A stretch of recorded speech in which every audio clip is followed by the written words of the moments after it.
Kita akan belajar dari Alkitab.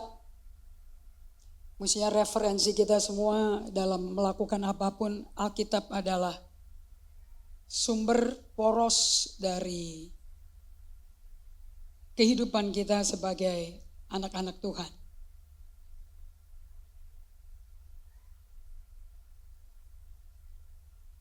Oke. Kita baca dari Ibrani 12 ayat 18.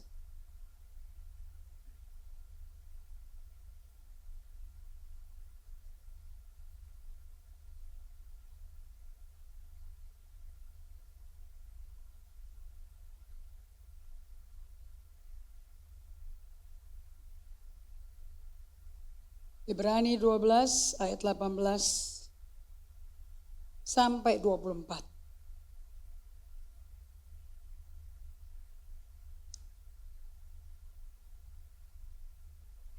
Hari ini kita akan belajar apa itu bukan penyembahan di mata Tuhan.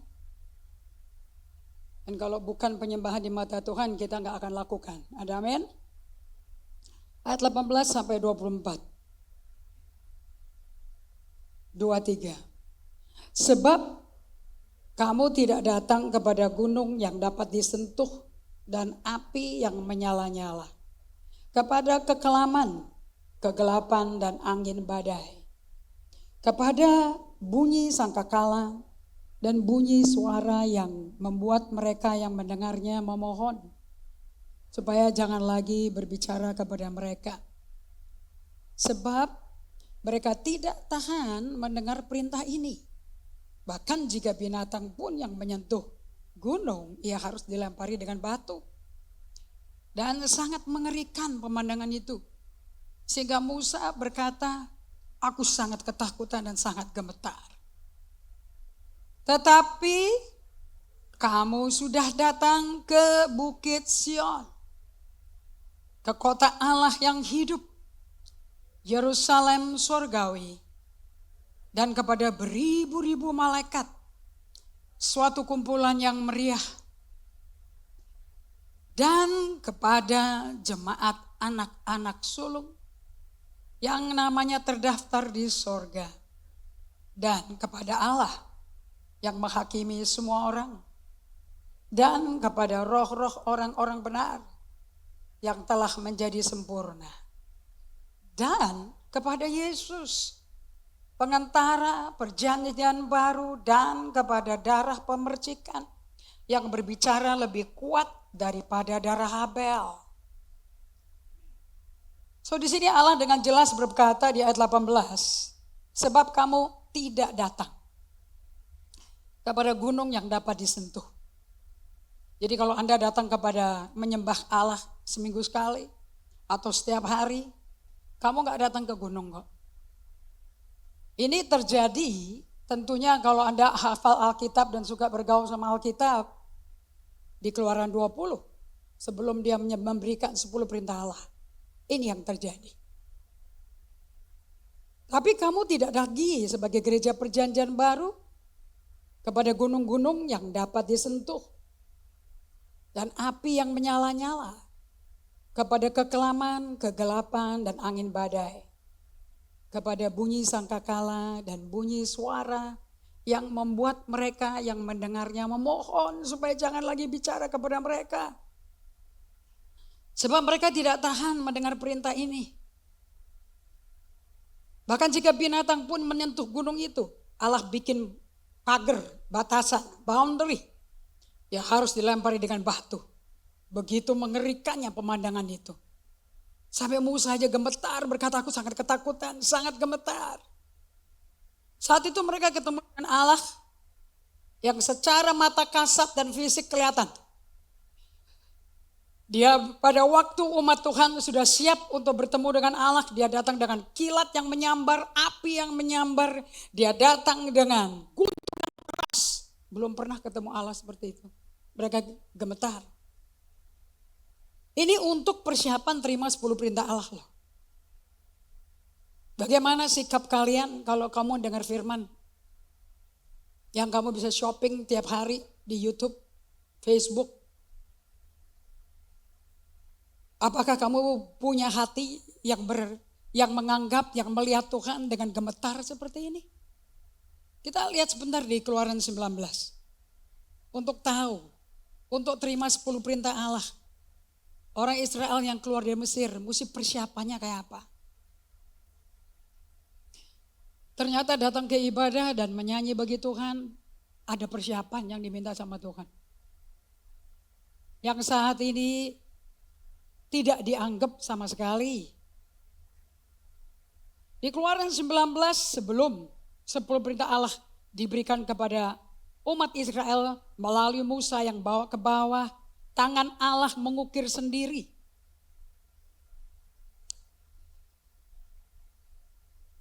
Di ayat yang ke-9, berfirmanlah Tuhan, Tuhan-nya huruf besar semua, berfirmanlah nama Allah kita, Yahweh, kepada Musa. Sesungguhnya aku akan datang kepadamu dalam awan yang tebal, dengan maksud supaya dapat didengar oleh bangsa itu apabila aku berbicara dengan kau. Dan juga supaya mereka senantiasa percaya kepada aku. Lalu Musa memberitahukan perkataan bangsa itu kepada Yahweh. Berfirmanlah Yahweh kepada Musa, pergilah kepada bangsa itu, suruhlah mereka menguduskan diri pada hari ini dan besok, dan mereka harus mencuci pakaian. Menjelang hari ketiga mereka harus bersiap. Sebab pada hari ketiga Yahweh akan turun di depan mata seluruh bangsa itu di Gunung Sinai. Sebab itu haruslah engkau memasang batas bagi bangsa itu, berkeliling sambil berkata, jagalah baik-baik, jangan kamu mendaki gunung itu atau kena kepada kakinya. Sebab siapapun yang kena pada gunung itu, Gunung Sinai, pastilah ia dihukum mati. Tangan seorang pun tidak boleh merabanya. Sebab pastilah ia dilempari dengan batu atau dipanai sampai mati. Baik binatang, baik manusia, ia tidak akan dibiarkan hidup. Hanya apabila sangkakala berbunyi panjang, barulah mereka boleh mendaki gunung itu. Lalu turunlah Musa dari gunung mendapatkan bangsa itu. Disuruhnya lah bangsa itu menguduskan diri. Dan mereka pun mencuci pakaiannya. Maka kata Musa kepada bangsa itu, bersiaplah menjelang hari yang ketiga, dan jangan kamu bersetubuh dengan perempuan. Dan terjadilah pada hari ketiga, pada waktu terbit fajar, ada guruh dan kilat dan awan padat di atas gunung. Dan bunyi sangkakala yang sangat keras. Sehingga gemetarlah seluruh bangsa yang ada di perkemahan. Persiapannya mempengaruhi sikap, sopan santun dan cara berpakaian, bukan? Beda sama sekarang, kalau ke gereja sekarang mau pakai selop, flip-flop, mau pakai sendal, mau pakai jeans, mau pakai baju seenaknya yang terbuka bahunya, pakai kemeja yang santai, yang belum dicuci bajunya seminggu, celana bolong-bolong, jeans harus bolong-bolong, harus trendy. Gereja Perjanjian Baru, ternyata Tuhan itu peduli loh sama penampilan kita loh. Betul atau tidak? Ini Alkitab kan? Ini firman tidak bisa dibakar kan, karena kita hidup dalam kasih karunia, tidak pakai perjanjian lama lagi. So gak bisa dibakar kan perjanjian lama. Berarti orang datang ke hadapan Tuhan untuk corporate worship. Ada sikap attitude yang mesti dibawa, bahkan cara dan dandan pun ditentukan Tuhan. Kalau tidak mati kebakar, mati hidup-hidup di tempat di mana Allah hadir. Tetapi di Ibrani 12 di ayat yang ke-22, Gereja Perjanjian Baru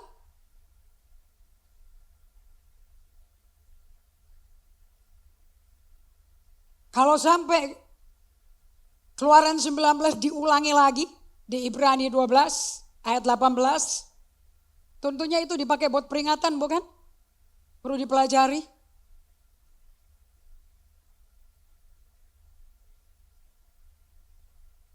Apakah dandanmu cocok buat ke mall atau buat kehadiran Tuhan? Itu yang kita mesti tanya sebetulnya. Dan kalau orang ganti baju dan dandan dengan baju yang rapi dan sopan, itu tergantung hati orang itu terhadap siapa yang hadir di ibadah itu. Kalau yang hadir nggak penting, nggak ada artinya, well, kita pakai celana pendek pun, pakai selop pun nggak apa-apa. Tapi kalau di Gunung Sinai, thank God kita nggak Gunung Sinai loh hari ini. Di Gunung Sinai mati on the spot. Kita baca ayat 22. Kalau ada kata tetapi, berarti ini ada perubahan yang perlu diperhatikan. Katakan sama-sama, supaya Alkitab itu berarti bagi kalian. Bahwa Tuhan masih bicara. Tetapi kamu sudah datang ke Bukit Sion, bukan Gunung Sinai. Ke kota Allah yang hidup, Yerusalem sorgawi. Dan kepada beribu-ribu malaikat, suatu kumpulan yang meriah. Dan kepada jemaat anak-anak sulung yang namanya terdaftar di sorga, dan kepada Allah pribadi yang menghakimi semua orang, dan kepada roh-roh orang-orang benar yang telah menjadi dewasa, dan kepada Yesus, langsung kepada Yesus pagi hari ini, pengantara perjanjian baru, dan kepada darah pemercikan yang berbicara lebih kuat daripada darah Habel. Wah, ini penyembahan yang mengatasi penyembahan Habel. Ada penyembahan yang ditolak Tuhan, ada penyembahan yang diterima Tuhan. Habel diterima, Kain ditolak. Jadi pagi hari ini kalian datang kemari, saya mau Anda punya perhatian khusus. Menyakiti atau enggak menyakiti, tapi this is the truth. Bukan tentang kebenaran, the truth. Bahwa tidak semua penyembahan kita diterima Tuhan. Kalau kita masih ke Gunung Sinai, mati hari ini kita. Tapi kita tidak ke Gunung Sinai, kita ke Bukit Sion. Disambut dengan paduan suara ribuan malaikat, ayat 22. Ke kota Allah yang hidup, Yerusalem sorgawi, yang sebentar lagi akan turun menjadi Yerusalem, tempat Yesus bertahta. Dan bumi ini akan hancur sampai unsur-unsurnya.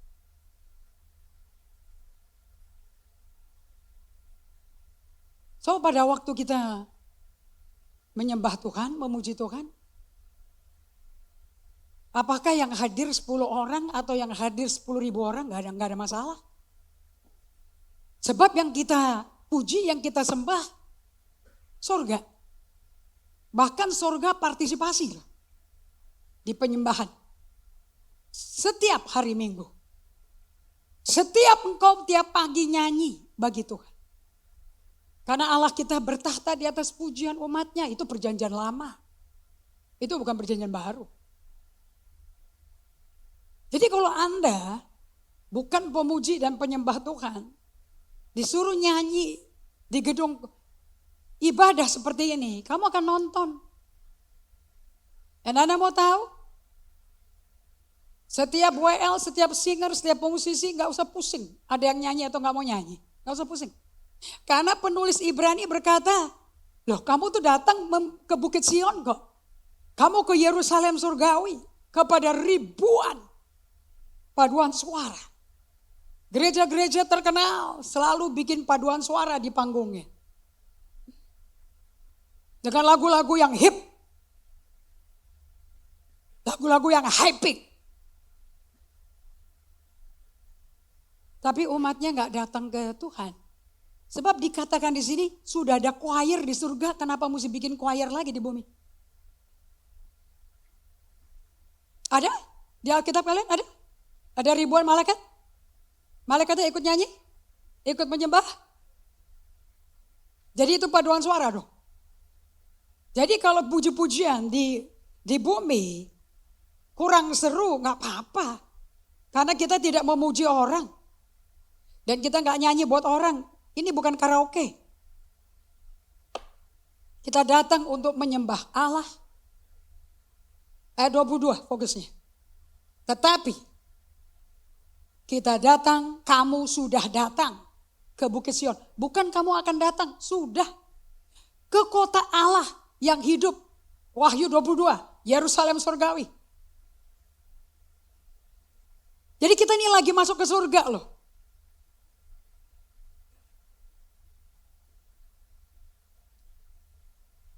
Kepada Allah langsung. Ayat 23. Kepada jemaat anak-anak sulung. Siapa anak sulung pertama yang ada di Alkitab? Siapa? Yesus. Bukankah dia yang sulung? Yang pertama lahir dari Allah? Yang mati dan yang bangkit pertama kali dari Allah? Right? Masih ingat khotbahnya Pastor Jeff yang dari BSD? Bedanya anak sulung sama anak kedua, ingat.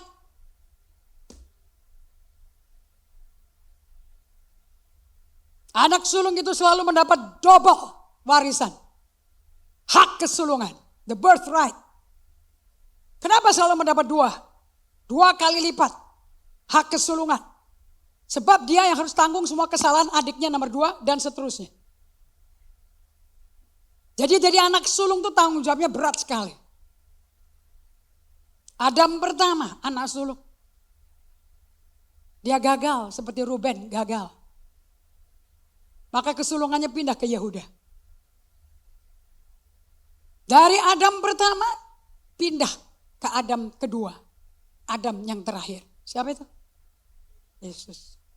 Adam yang membangkitkan, Adam yang hidup.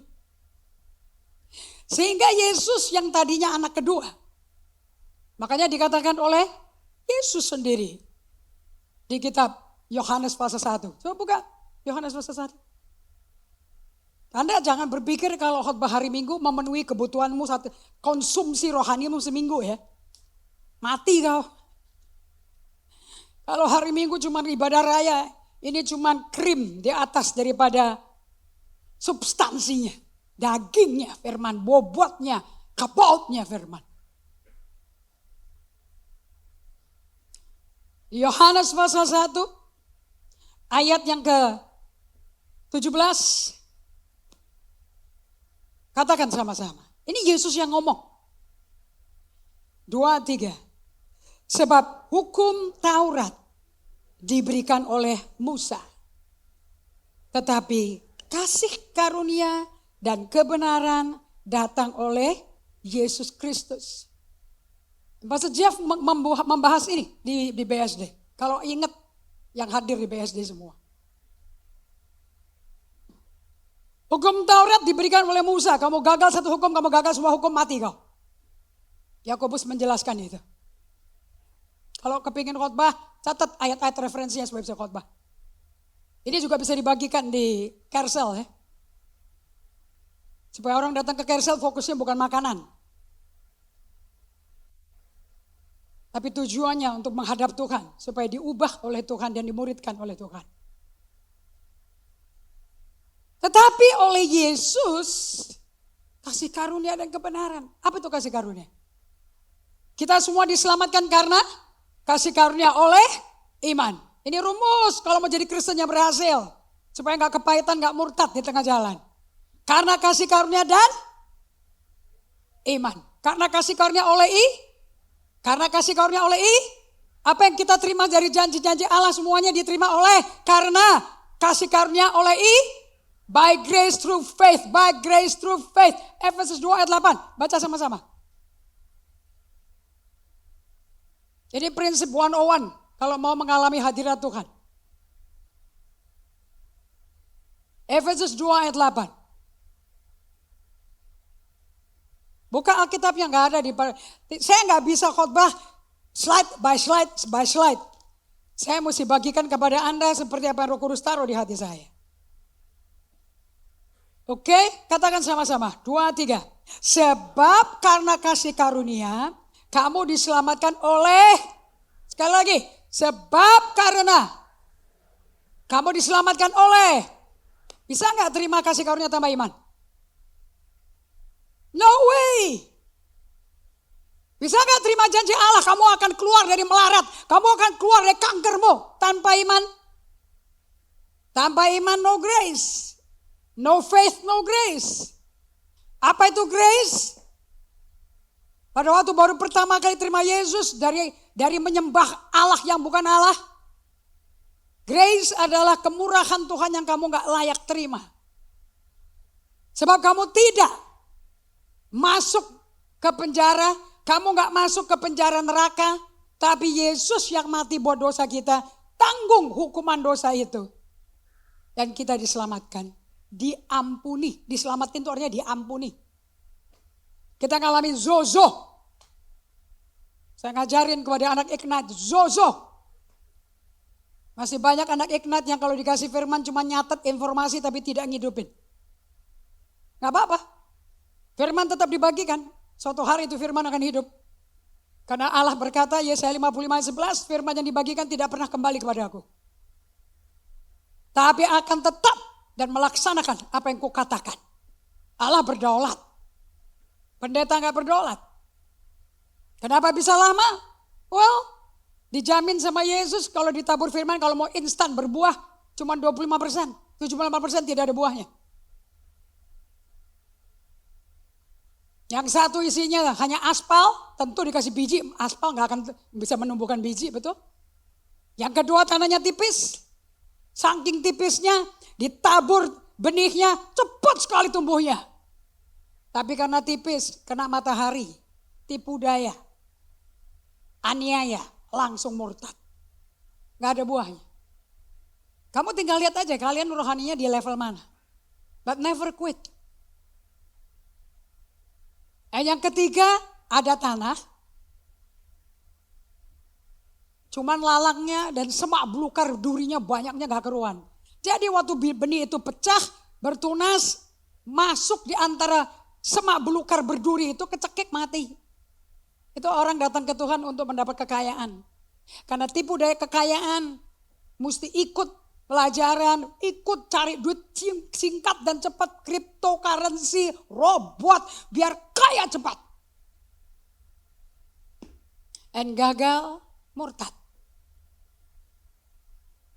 Yang keempat, tanahnya bagus sekali. Lukas 8 mengatakan ini tanah yang keempat. Menggambarkan hati yang mulia. Kalau mendengar firman, dia dengarin, dia cerna.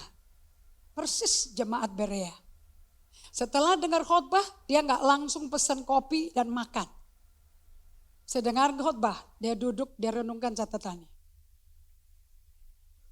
Tuhan ngomong apa ke aku? Itu bedanya jemaat Berea sama jemaat yang paling sadis Tesalonika. Saya berdoa kalian tipe jemaat Berea loh. Suka menyelidiki Alkitab. Bukan mempertanyakan pendeta.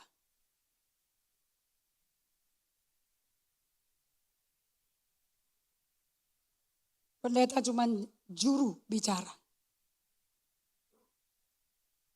Dan hidupnya harus praktek dulu sebelum bagikan.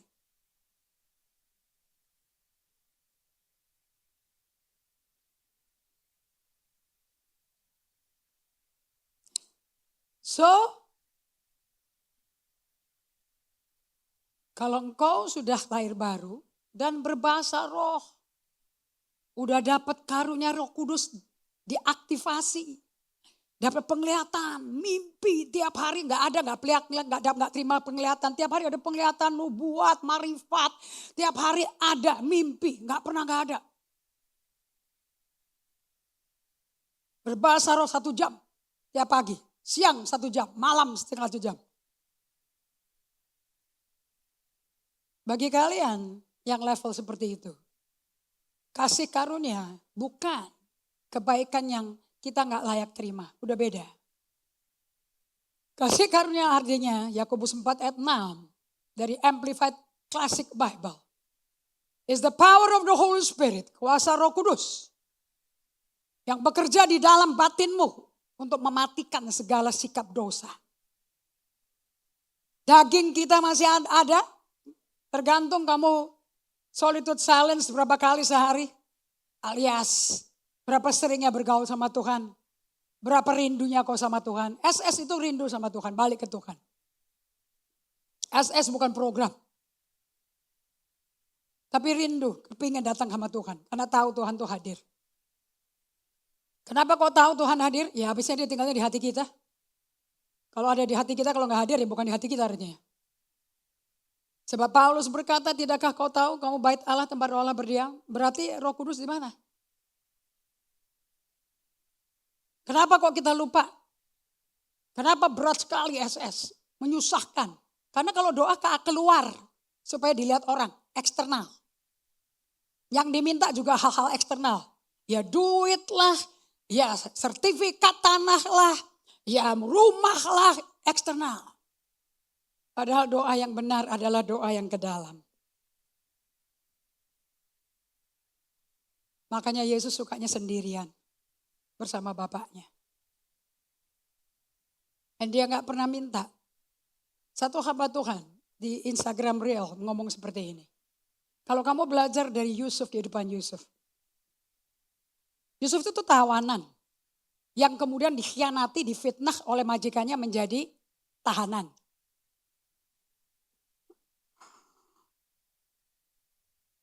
Tapi dari Kejadian 40 dan seterusnya sampai 50. Pada waktu dia dibeli oleh Potifar. Karena si Yehuda jual dia. Yehuda butuh jen. Dan ini semua langkah yang dilewati Yusuf kehendak Allah. Jadi jangan selalu berpikir kalau hidup orang tuh susah, dikhianati, masuk penjara, kasihan, kita perlu bela. Tidak perlu. Karena Yusuf masuk seperti itu di Mazmur 115, kehendak Allah. Diutusnya lah seorang tahanan, Yusuf namanya. Besi memasung lehernya dan memasung kakinya. Dan Allah mengutus Yusuf ke Mesir. Jelas sekali kok.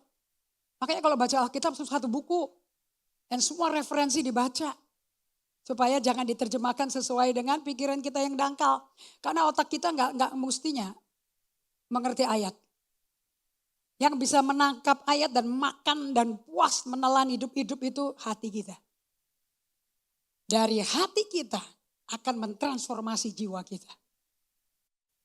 Jadi kalau terima kitab sini mesti ngerti, kamu tidak akan punya iman. Iman selalu timbul dari roh. Dari roh masuk ke jiwa. Jiwa adalah pikiran, perasaan, kehendak yang mempengaruhi kehendakmu. Akibatnya kamu berkata, bukan kehendakku, kehendakmu Bapa. Kalau Kristen daging, yang luar itu yang penting. Intelek, skill, talenta itu penting. Tapi kalau Kristen rohani, to be spiritual, Henry Nouwen berkata, you have to be in solitary place, to be silent and solitude with Jesus. Untuk jadi orang rohani, bukan orang beragama Kristen. Saya bacain di anak-anak Ignite tuh. Dari buku Permulaan Baru, lembar pertama. Kekristenan bukan agama. Nor is it a system. Dan bukan sebuah sistem. Christianity is relationship. Dari hati ke hati. Gak ada orang kawin karena jatuh cinta dengan kacamata Rolex, kacamata Cartiernya. Dengan jam tangan Rolex yang gak ada, orang gila itu. Orang jatuh cinta dengan hati. Yang butuh waktu banyak untuk mengenal hati orang. Tapi Amsal 25 berkata, siapa yang bisa mengenal hati orang? Susah sekali kenal hati orang. Sony berkata pada saya di share kemarin di airport di restoran Sate Senayan. Betul Apostle. Setelah kita kawin kita baru tahu. Kita gak pernah expect istri kita akan ngomong apa. Dan kita gak bisa kontrol dia mau ngomong apa. Who can? Siapa yang bisa kenal hatinya orang? Seperti orang menimba air dari sumur. Tapi Allah kita tahu. Bukankah Allah berkata lewat Nabi Yeremia, betapa liciknya hati orang? Mana mungkin kamu mau ngaku kamu licik hatinya? Pasti baik dong. Tapi Allah kan kenal kita lebih daripada kita kenal diri kita, betul? Makanya kita butuh cermin Alkitab, betul? Syukur kita bisa terima dan bisa mendapat pewahyuan pengertian Alkitab. Thank God itu hadiah paling mahal. Man. Bisa sadar dan insaf. Karena Tuhan bicara ke hati kita. Sebagai orang yang sudah 30 tahunan kayak saya jadi Kristen. Grace adalah kekuatan Roh Kudus. Yang akan menahan kita. Untuk tidak melakukan yang logika kita maunya semestinya seperti itu dong. Tapi Roh Kudus akan berkata, ada impresi, ada resonansi di hati kita. Apakah itu artinya tidak sekarang? Apakah itu artinya bukan begitu cara ngomongnya? All kind of thing. Langkah orang benar dipimpin oleh Roh Kudus. Bukan Tuhan, oleh Roh Kudus. Sebanyak orang dipimpin Roh Kudus, mereka anak-anak Allah. Berarti fokus kita kalau berdoa bukan mengenai material yang kita mau minta. It's about Him yang di dalam batin. Saya bisa bagikan dengan lucu. Samcan di sini Samcan. Out of the innermost belly. Dari perut yang paling dalam. Keluar aliran-aliran air hidup. Yesus berkata Yohanes 7:38. Dan yang dimaksudkan adalah Roh Kudus yang belum pada saat itu belum tersedia karena Yesus belum dipermuliakan. Tapi sekarang Yesus sudah dipermuliakan. Kubur dikosongkan, maut dikalahkan. Yesus dipermuliakan. He is Lord. Makanya dengan hati percaya mulut mengaku. Yesus mati di kayu salib bangkit pada hari ketiga. Dan dia adalah Tuhan, T-U-A-N. Dan Raja dan Juru Selamat satu-satunya. Kita diselamatkan. T-U-A-N beda sama Tuhan. Kalau Tuhan tuh bagi kamu tuh God, ilah. Kalau T-U-A-N itu pemilik hidup kamu. Tidakkah kau tahu hidupmu telah dibeli lunas oleh darah Yesus? Oleh sebab itu muliakan Allah dengan tubuhmu. 1 Korintus 6 ayat 19-20 ngomong gitu. So, Anda pada waktu Anda lahir baru itu karena kasih karunia dan kebenaran datang dari Yesus. Tetapi, dengar yang baik-baik, ini Pastor Jeff Yuan, saya hafal dong, saya penerjemah 3 kali, bagaimana gak hafal. Dan dia berkata, pada waktu anak sulung gagal, dia menjadi anak sulung. Makanya semua dosa adik-adiknya dia mesti tanggung. Makanya dia mesti mati di kayu salib. You got it? Kenapa kok mesti Paskah? Kenapa dia mesti jadi domba Paskah? Karena yang sulung gagal, so dia ambil tempat kesulungan itu. Supaya kita menjadi anak kedua, ketiga. Dan kita hidup di bawah grace and truth. Dan tidak di bawah the law and death. Kalau kamu bersyukur dan ngerti ini, ya mestinya kamu tepuk tangan. Atas apa yang Yesus buat. Bukan bengong. Saya cuma ngulangin khotbah minggu lalu. Penerjemahnya pun bisa dapat pewahyuan. And enjoying it. Makanya kalau datang ke ibadah, who cares about the people next to you? Begitu pujian penyembahan mulai, begitu firman mulai, it's me and God.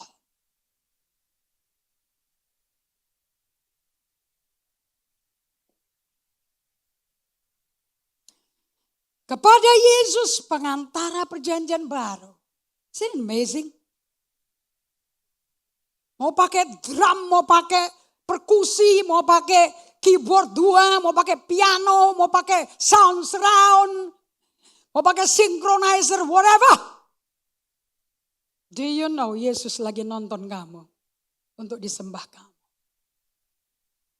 Kamu tahu nggak ada kita itu jemaat anak-anak sulung. GGA itu jemaat anak-anak sulung. GGA itu bersama para malaikat. Ribuan. Kumpulan ramai di surga. Jadi pada waktu kita mulai menyembah ramai itu di surga. Haleluya. Dan kepada jemaat anak sulung yang terdaftar namanya di surga. Namamu terdaftar di surga enggak? Sudah pindah dari buku kehidupannya. SP-mu pindah ke buku kehidupan anak domba Allah. Udah pindah belum? Sudah?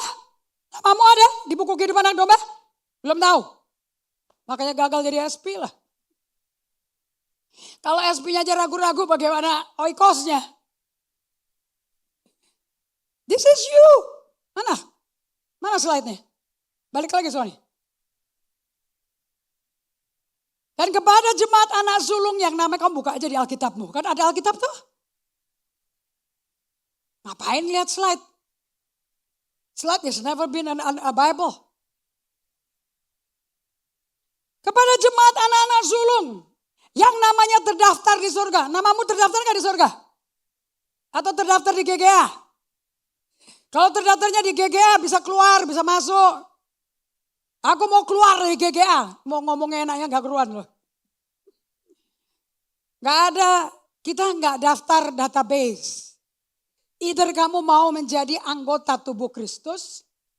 Atau anggota terdaftar seperti Anda mendaftarkan KTP. Tapi GGA gak keluarin KTP loh. Bahkan surat baptisan selam tidak nyelamatin kamu. You know that, right? Surat baptisan selam hanya untuk kebutuhan pemerintah Republik Indonesia kalau kau mau mati atau kau mau kawin. Gak bikin kamu ke surga. Silahkan dipajangin, silahkan. Kalau saya lebih suka kamu pajang fotomu waktu masuk di dalam air. Dan kamu tulis Roma 6 ayat 11. Aku pandang diriku mati terhadap dosa dan hidup bagi Allah. It's supposed to be on your wall. Atau di meja tempat dandanmu. Dan kepada Allah. Jadi kita tuh kalau muji hari-hari Minggu tuh kita lagi nyembah ke Allah. Yang menghakimi semua orang. Dan kepada roh-roh orang-orang benar yang telah menjadi sempurna. Kita udah dibenerin belum? Kamu udah dibenerin belum? Pertobatannya murni gak di sini yang kamu alami? Dan kepada Yesus, katakan sama-sama, pengantara perjanjian baru. Jadi waktu kita menyembah memuji Tuhan pagi-pagi, di corporate worship, di GGA, kamu lagi menyembah Yesus gak? Yang nonton kamu siapa? Yang lagi disanjung kamu siapa? Allah yang menghakimi, Yesus pengantara perjanjian baru yang darah percikannya jauh lebih mulia daripada Habel. Jadi ada penyembahan yang lebih mulia daripada Habel. Jadi penyembahan kita lebih hebat daripada Habel loh. Gila.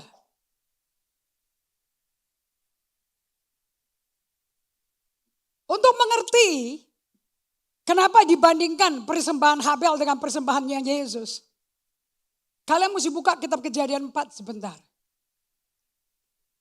Apa yang menyebabkan persembahan Habel diterima Allah? Apa yang menyebabkan persembahan Kain ditolak Allah? Udah jelas ya, tidak semua persembahan kamu diterima Tuhan loh. Jadi kalau hidup kalian gak berhasil, tidak seperti apa yang kamu harapkan, maybe tidak diterima Tuhan, gak diperkenan bagi Allah.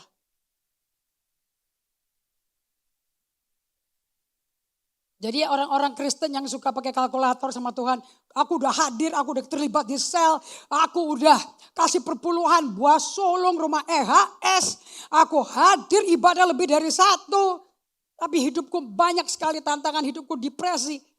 Maybe persembahanmu gak diterima Tuhan. Jangan salahkan organisasi GGA. Kita mengajarkan kebenaran, tapi kita tidak menerima. Kita bukan judge-nya. Apakah engkau dikenan Allah apa tidak?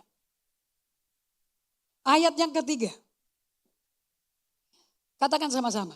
Setelah beberapa waktu lamanya, maka Kain mempersembahkan sebagian dari hasil tanah itu kepada Tuhan sebagai korban persembahan.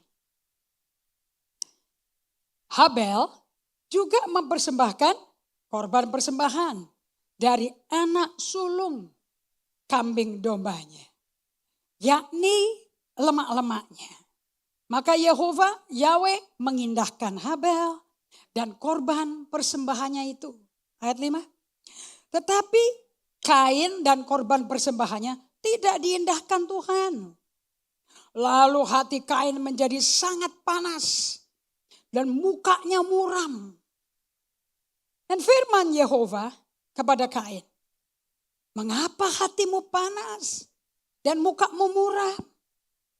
Apakah mukamu tidak akan berseri jika engkau berbuat baik?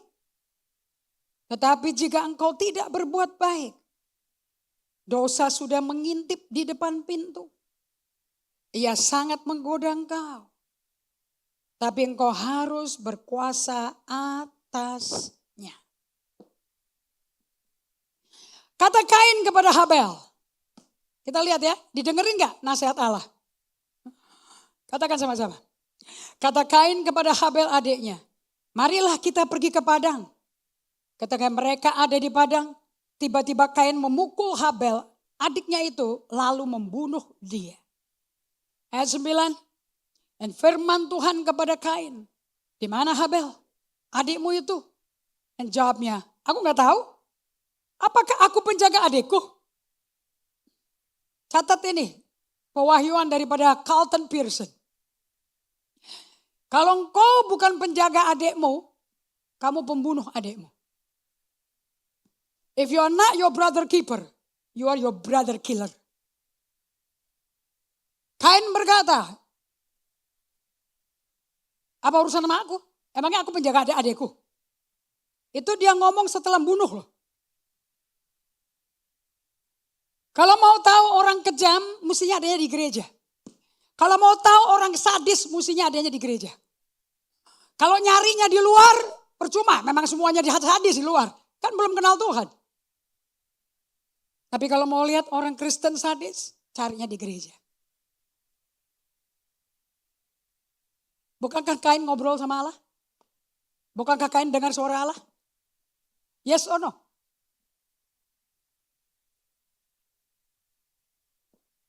Kamu belum dengar suara Allah kan?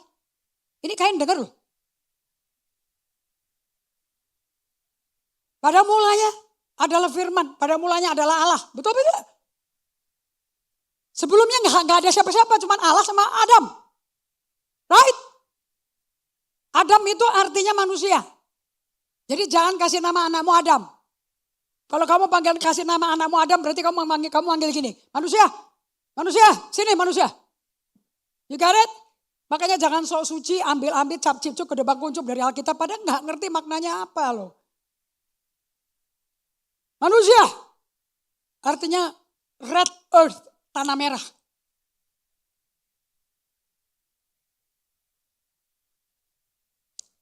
Apa sih yang menyebabkan persembahan Habel diterima Tuhan?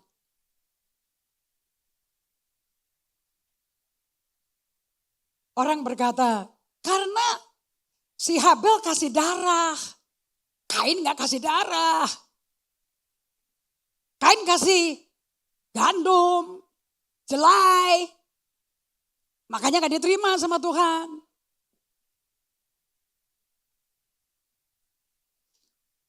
Coba kamu baca lagi ayat 3.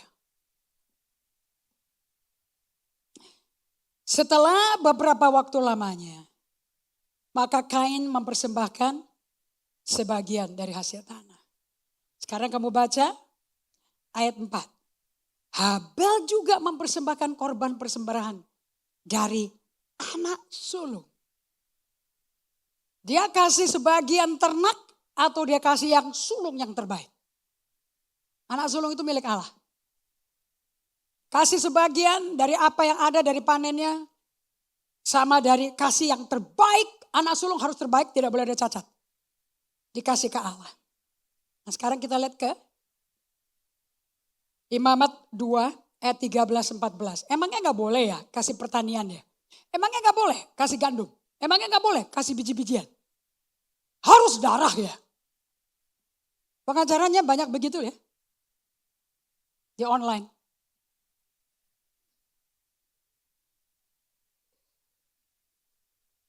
Ayat ke-13. Ini bagus nih bagi Anda yang nanti mau kawin. Kalau kamu melakukan perjanjian garam, lihat nih, the power of salt. Ayat 13. Dan tiap-tiap persembahanmu yang berupa korban sajian, haruslah kau bubui garam. Janganlah kau lalaikan garam perjanjian Allahmu dari korban sajianmu. Beserta segala persembahanmu haruslah kau persembahkan garam. Ayat 14, katakan sama-sama. Jikalau engkau hendak mempersembahkan korban sajian dari hulu hasil kepada Tuhan, haruslah engkau mempersembahkan bulir gandum yang dipanggang di atas api, emping gandum baru sebagai korban sajian dari hulu hasil gandummu. Jadi boleh dong ya, kasih pertanian boleh dong ya. Boleh, itu hukum Allah. Yang saya kagum, Musa ini nulis Kejadian. Padahal 10 perintah Allah baru dikasih lewat Musa loh. Tapi sudah dilakukan di Kejadian yang belum ada kitab Taurat loh. Nanti sih kalian. Kain itu kan hidup sebelum kitab Taurat kan. Sebelum ada gunung Sinai, betul apa tidak? Dia udah hidupin. Berarti 10 perintah Allah hanya memperingati aja. Tapi untuk menerima 10 perintah Allah, mereka mesti 3 hari menguduskan diri. Cuci baju, mandi. Tidak boleh bersetubuh dengan perempuan. Perempuan itu bahasa Ibrani istri. Begitu sucinya, kudusnya Allah loh.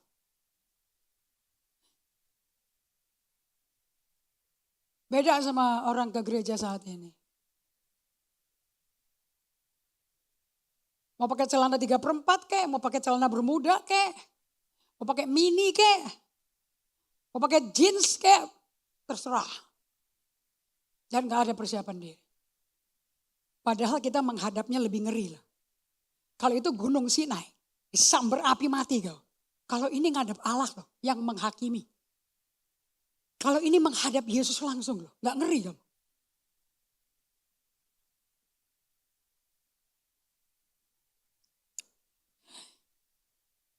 Kenapa sih persembahannya Habel diterima? Ibrani 11 ayat 4 jelasin. Firman menjelaskan firman. Katakan sama-sama. Buka Alkitabmu ya. 2, 3. Karena iman, Habel telah mempersembahkan kepada Allah korban yang lebih baik daripada korban. Jadi si Habel itu persembahannya ke kotak persembahan di gedung ibadah atau persembahannya ke Allah langsung. Hatinya ke Allah langsung atau ke organisasi sinode.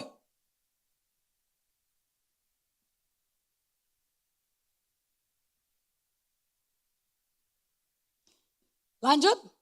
Dengan jalan itu ia memperoleh kesaksian kepadanya. Siapa yang memperoleh kesaksian? Habel. Jadi kalau kamu persembahannya diterima Allah, kamu dapat kesaksian gak dari Allah? I approve you. Dapat gak? Dikasih tahu kok, dapat kamu. Lanjut. Bahwa ia benar. Makanya orang kasih persembahan kepada Allah. Pakai amplop. Dia bisa belanja setelah dari ibadah 1-2 juta. Tapi di persembahan amplop dia masukin 10.000 rupiah.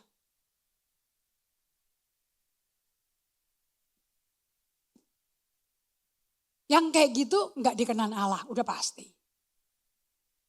Karena gak mungkin kamu ngabisin ke dirimu 2 juta di hari Minggu. Tetapi di amplop persembahan di QRIS-nya, M-bankingnya 10.000 rupiah. Anda mau tahu kenapa kain ditolak? Sebab persembahannya memusatkan pada dirinya dia. Dia yang kasih, hanya sebagiannya cukup. Lain sama Habel. By faith. Karena iman dia persembahkan ke Allah. The first fruit. Hasil pertama yang paling mahal, paling bagus, berkualitas, tak ada cacat. Tidak pernah kerja. Tambun. Makanya anak sulung marah. Waktu anak bungsunya pulang dikasih domba tambun. Marah sekali dia. Anak sulung berkata ke bapaknya, mesti dikasih kambing. Tambun itu mahal. Sulung gitu precious, itu milik Allah. Dia by faith tahu bahwa yang sulung itu milik Allah. Makanya dia dikenan Allah. Lanjutin. Dengan jalan itu ia memperoleh kesaksian kepadanya bahwa ia benar. Karena Allah berkenan akan persembahannya itu. Dan karena iman dia masih berbicara sesudah mati. Anda mau tahu? Kalau orang melayani Tuhan dengan iman, dia melayani Tuhan dengan rohnya. Dia melayani Tuhan dengan hatinya. Karena iman gak pernah timbul di otak kiri. Iman gak timbul di otak kanan. Iman gak timbul di pikiran kamu. Iman hanya timbul di hati kita.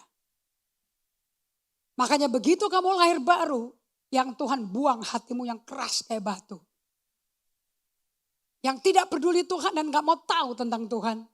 Hanya mau tahu tentang hidupmu dan dirimu sendiri. Dan begitu kamu terima undangan Yesus, dia langsung operasi hatimu. Dia bikin sunat rohani. Dia ambil hatimu yang keras kayak batu. A heart of stone kalau bahasa Inggrisnya berkata. Dia sobek dan kasih hati yang baru. A heart of flesh. Hati yang lembut. Dan di dalamnya dikasih roh yang baru. Dan di dalamnya roh Allah berdiam. Iman timbul dari pendengaran. Dari Roh Kudus yang menyatakan persembahanmu berkenan padaku. Dan disaksikan oleh Roh Kudus ke rohnya dia. Masuk ke jiwa dia, excited. Thank you Lord.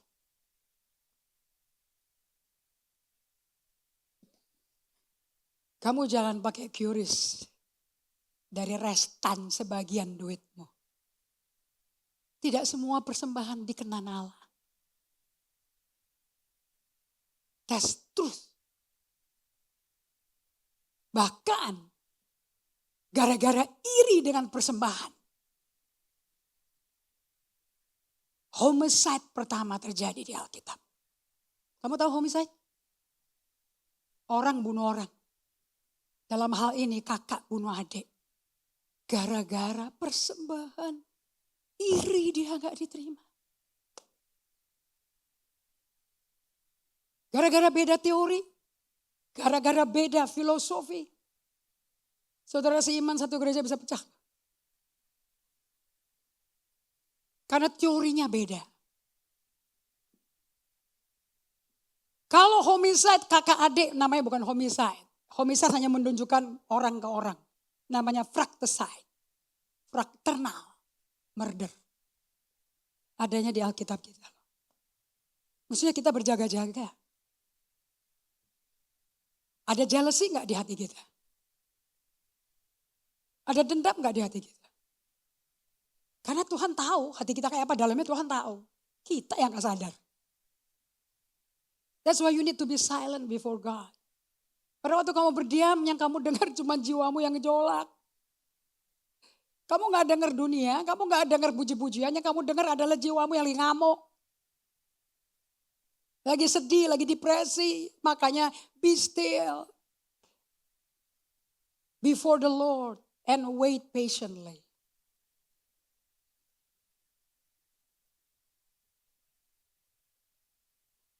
Allah mencari orang yang menyembah Allah dari hati. Right? Sekarang waktunya. Saatnya akan datang dan sudah tiba sekarang. Bahwa penyembah-penyembah benar akan menyembah Bapa dalam roh dan kebenaran. Your spirit is your heart. Sebab Bapa menghendaki penyembah-penyembah demikian. Yesus ngomong kepada wanita yang kawin 5 kali, cerai 5 kali. Yang ke-6 kumpul kebo. Yohanes 4 itu kehidupan saya. Saya identify myself with John 4. Kalau kamu murni bertobatnya kamu tahu di mana. Kamu yang mana karakternya di Alkitab. Nggak mungkin nggak. Allah itu roh. R besar. Dan barang siapa menyembah dia. Ini Yesus yang minta loh ini. Harus menyembah dalam roh dan kebenaran. So faith comes from the deepest chamber of your heart. Kamu mau nyanyi lagu apapun kalau tidak dari hati yang percaya, hati yang mencintai Tuhan, you cannot worship God. Gak diterima sama Allah. Iman adalah roh, bukan kata benda. Namun karena kami memiliki roh iman yang sama seperti ada tertulis. I believe, aku percaya. Sebab itu aku berkata-kata. Maka kami juga percaya, sebab itu kami berkata-kata. Efek daripada iman, roh kita yang ada di dalam hati yang paling dalam. Efek dari roh kita yang menyembah Allah. God says, I accept you. Kalau hari Minggu udah capek-capek, seminggu kerja kayak badak. Udah gitu gak ada omset lagi, kacau perkawinan. Terus gak diterima penyembahanmu di hari Minggu. Bukankah depresif?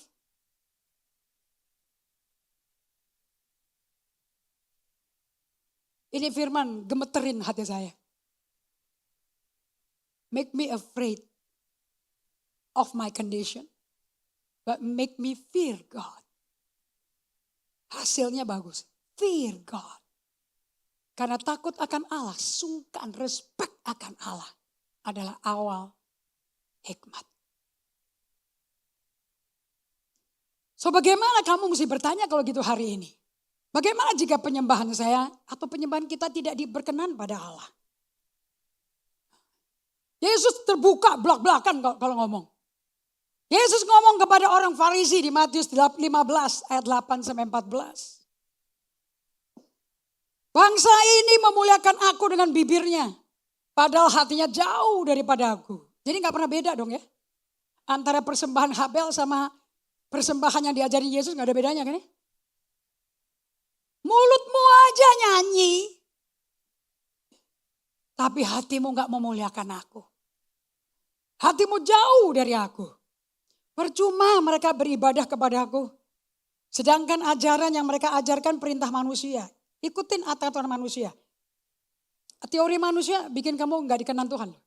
Kalau ikuti Allah kamu dikenan Tuhan. Lalu Yesus memanggil orang banyak dan berkata kepada mereka. Dengar dan camkanlah.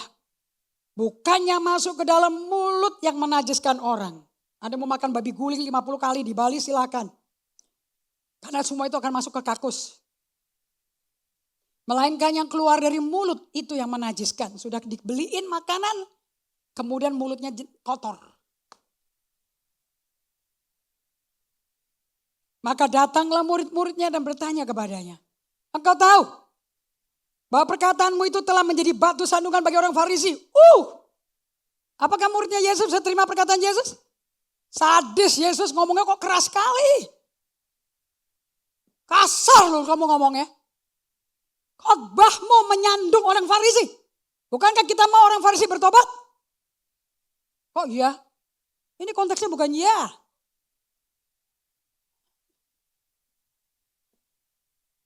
Itu pikirannya muridnya. Makanya Anda belajar EHS. Supaya tahu perspektifnya Petrus tentang Mesias sama siapa Mesias di mata Allah tuh beda. Ekspektasi Petrus tentang Yesus Mesias beda dengan Mesiasnya Allah Bapa. Jangan email ke saya, WA ke saya nggak rapih MASS-nya. Ngapain kamu lapor begitu? Kamu ngomong kayak gitu sama aja ngomong sama ke muka saya. I don't love God. I don't really care for God. Suruh spend time sama Tuhan buat apa? Aku sibuk di kantor. Terus kayak gitu dicalonkan sama core timnya jadi ketua sel berikutnya.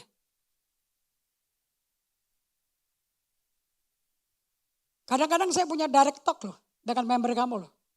Yang kamu tidak tahu apa yang saya ngomongin.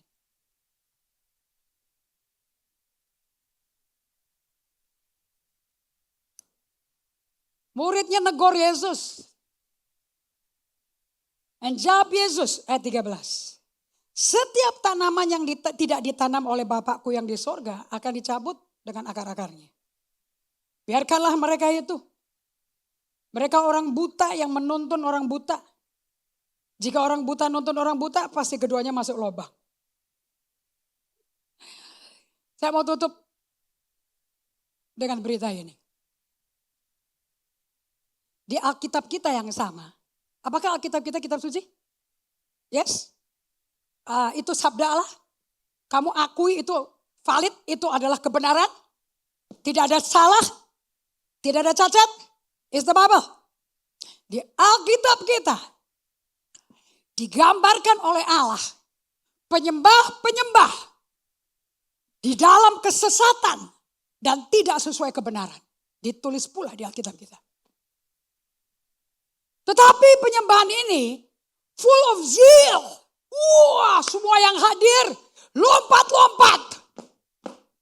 Wow, dancing man. Giat. Lain sama Bukit Sinai. Terus kamu pegang kaki gunung aja kena, mati loh. Gak ada yang berani lompat-lompat di situ loh. Kalau zaman Gunung Sinai tersungkur maka semua. Tapi saya mau perkenalkan kepada Anda, the first and the biggest in numbers, the most zealous and the great music and dances, authentic mega church in the wilderness.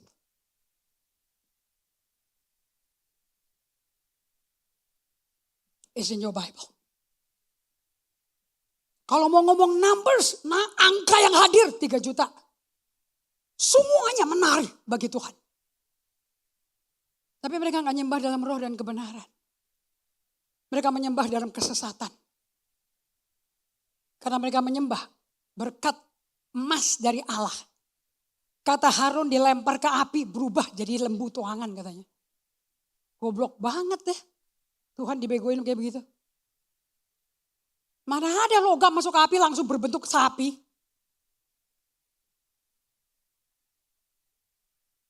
Kadang-kadang manusia mau nipu Tuhan terlalu stupid. Gereja ukuran mega yang otentik pertama dalam Alkitab adalah gereja lembu tuangan emas.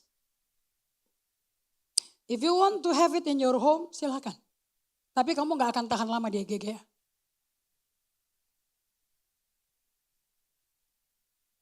Ini pakai emas loh. Kalau kita gereja perjanjian baru Ibrani 12 ayat 22, 23, 24. Kita masuk ke ruang maha suci. Do you know that we walk into the holy of holies? Coba keluarin lagi, Sony. Ibrani 11 ayat 22, 23, 24.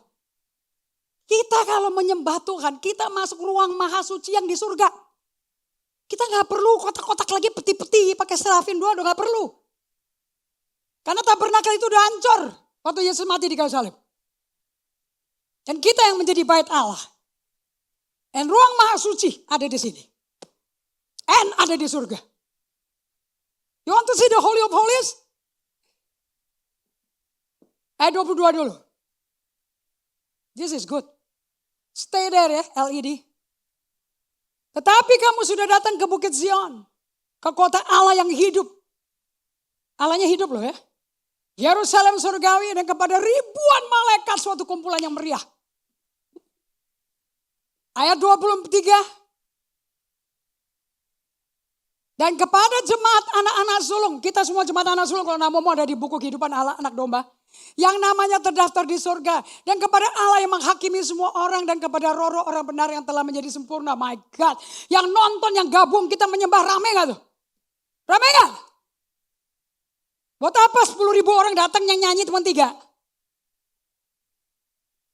Dan kepada, katakan sama-sama ayat 24. Dan kepada Yesus pengantara perjanjian baru. Dan kepada darah permercikan. Saya mau tanya di mana darah korban dipercikan? Di perjanjian lama di mana? Ruang apa itu? Imam Harun setahun sekali masuk membawa darah dipercikin kemana? Kursi pendamaian.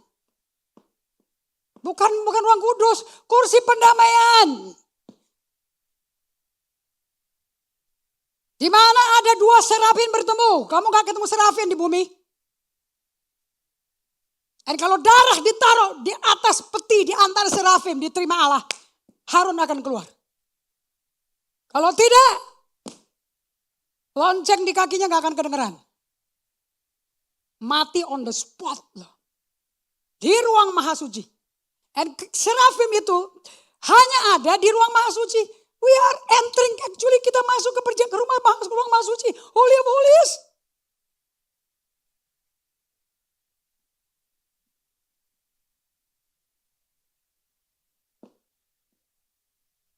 Tapi kamu mungkin lebih suka yang ini. Yang lagunya beat. Sebagai penutup ya, saya mau tantang kalian. Saya ditantang di sini, di gereja ini. Pada waktu saya ambil alih kepemimpinan di GGA lagi. Dari orang yang tidak ada urusan dengan menjadi pemimpin utama di GGA. Apostle kalau mau rame GGA, mau penuh. Apostle jangan nyanyi lagu gospel. Ini keluar di mulut orang GGA. Don't you sing the gospel song. Nobody like it. Kita mesti tiru gereja-gereja lain. Yang lagunya menarik anak-anak muda. Jadi gereja GGA harus tinggalkan gospel song. Untuk membuat lagu-lagu Gen Z. Lagu-lagu milenial. Ini penutup yang keras buat kalian semua dengar. Saya rasul yang mendirikan gereja ini. Dan saya gembala senior. Saya bukan pendeta bayaran.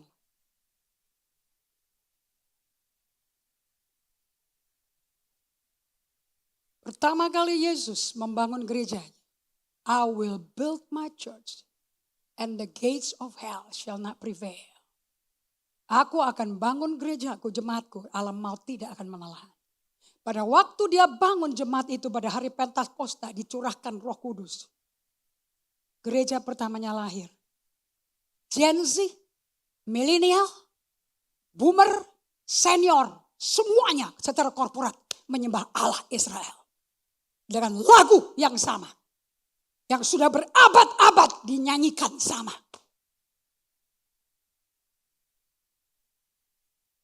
Seluruh orang kudus menyanyi tersungkur. Holy, holy, holy are you Lord.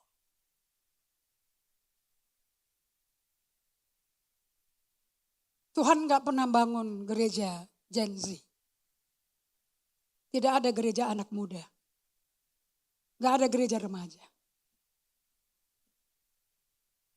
Kalau sampai dipisahkan jadi remaja dan kampus. Dan anak kecil. Demi pengajaran dapat berlangsung. Karena daya tangkapnya berbeda. But not to worship.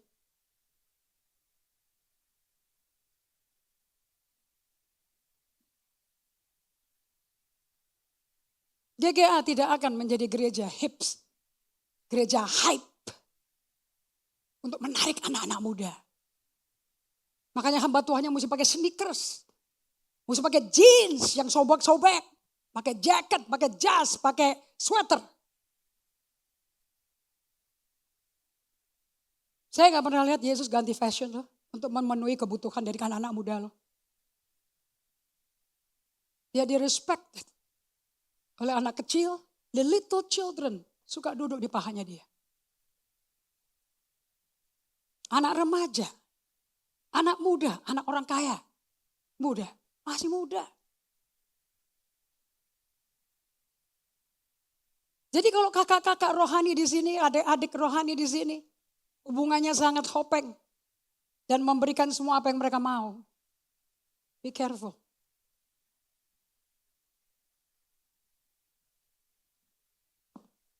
You are the one who's splitting the church.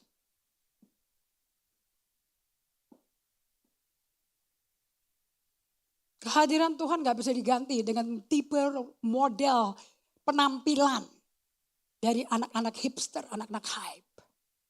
Gak ada di Alkitab. The Bible is the same. Yesterday, today, and forever. Kita akan menyembah Tuhan dalam takut dan hormat akan Allah. In spirit and in truth. By faith, bukan by tipe musik dan genre musik.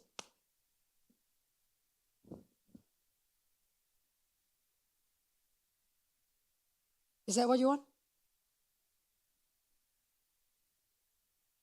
Ini albumnya terjual 8 juta eksemplar.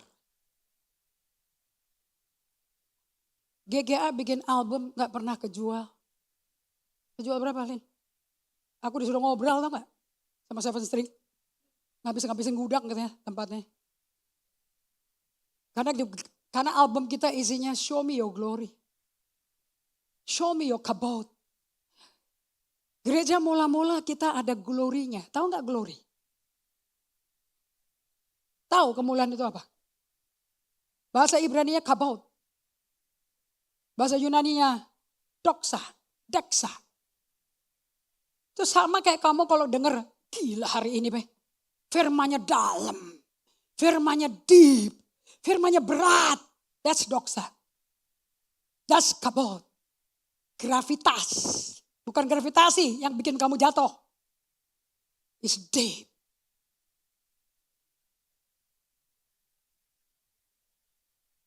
So generasi Z adalah generasi yang gerejanya menghasilkan duit. Kalau nggak produktif, nggak ada duit masuk, berarti kita tidak berkenan pada Tuhan. Karena bukunya laku, Spotify laku, sama sebagai bahasa genre baru kan ya. Spotify-nya laku, pakai apa lagi? YouTube-nya laku, apa lagi? But we don't need. Kita nggak perlu sama sekali. Tak perlu. Untuk menyembah dalam roh dan kebenaran. Nggak usah. Nggak ada lagi. Itu udah kuno. Kalian mau tahu? Allah sekarang ini mencari penyembah-penyembah dalam roh dan kebenaran. Itu Yohanes 4 loh. Ayat 23 loh. Saya yakin Yohanes ada di kitab perjanjian baru loh. Not in the Old Testament.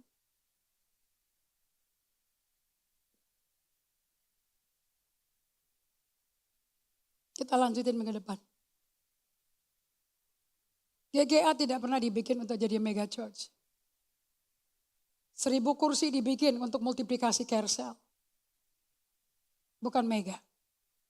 Yang size-nya mega multi kampus minimum 10.000 seat.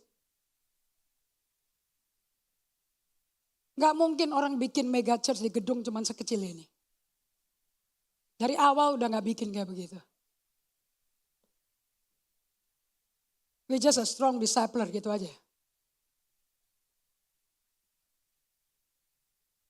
But I tell you, yang ini rame.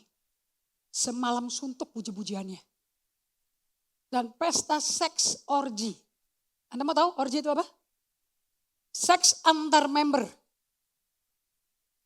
Gak peduli suaminya siapa, istrinya siapa, free sex.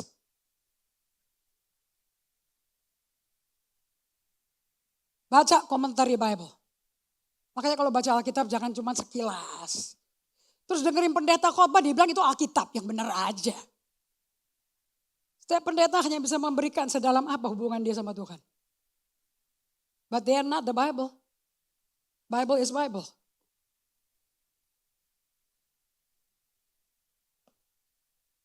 GGA akan tetap menjadi penyembah-penyembah dalam roh dan kebenaran. Dari awal sampai akhir. Mau dimurnikan 100 kali, mau dipecah 100 kali di gereja, it will be worshiper of spirit and truth. Kalau dari 1000 dipecahin jadi 600, dari 600 dipecahin jadi 300, dari 300 jadi 150, 150 tinggal 12, I want it. Pastor Nomi Daudi berkata kalau perlu mulai dari 3 orang, mulai 3 orang in. But the right worshiper.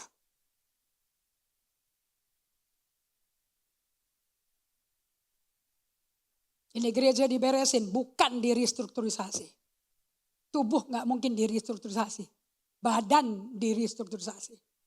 Tubuh direstorasi.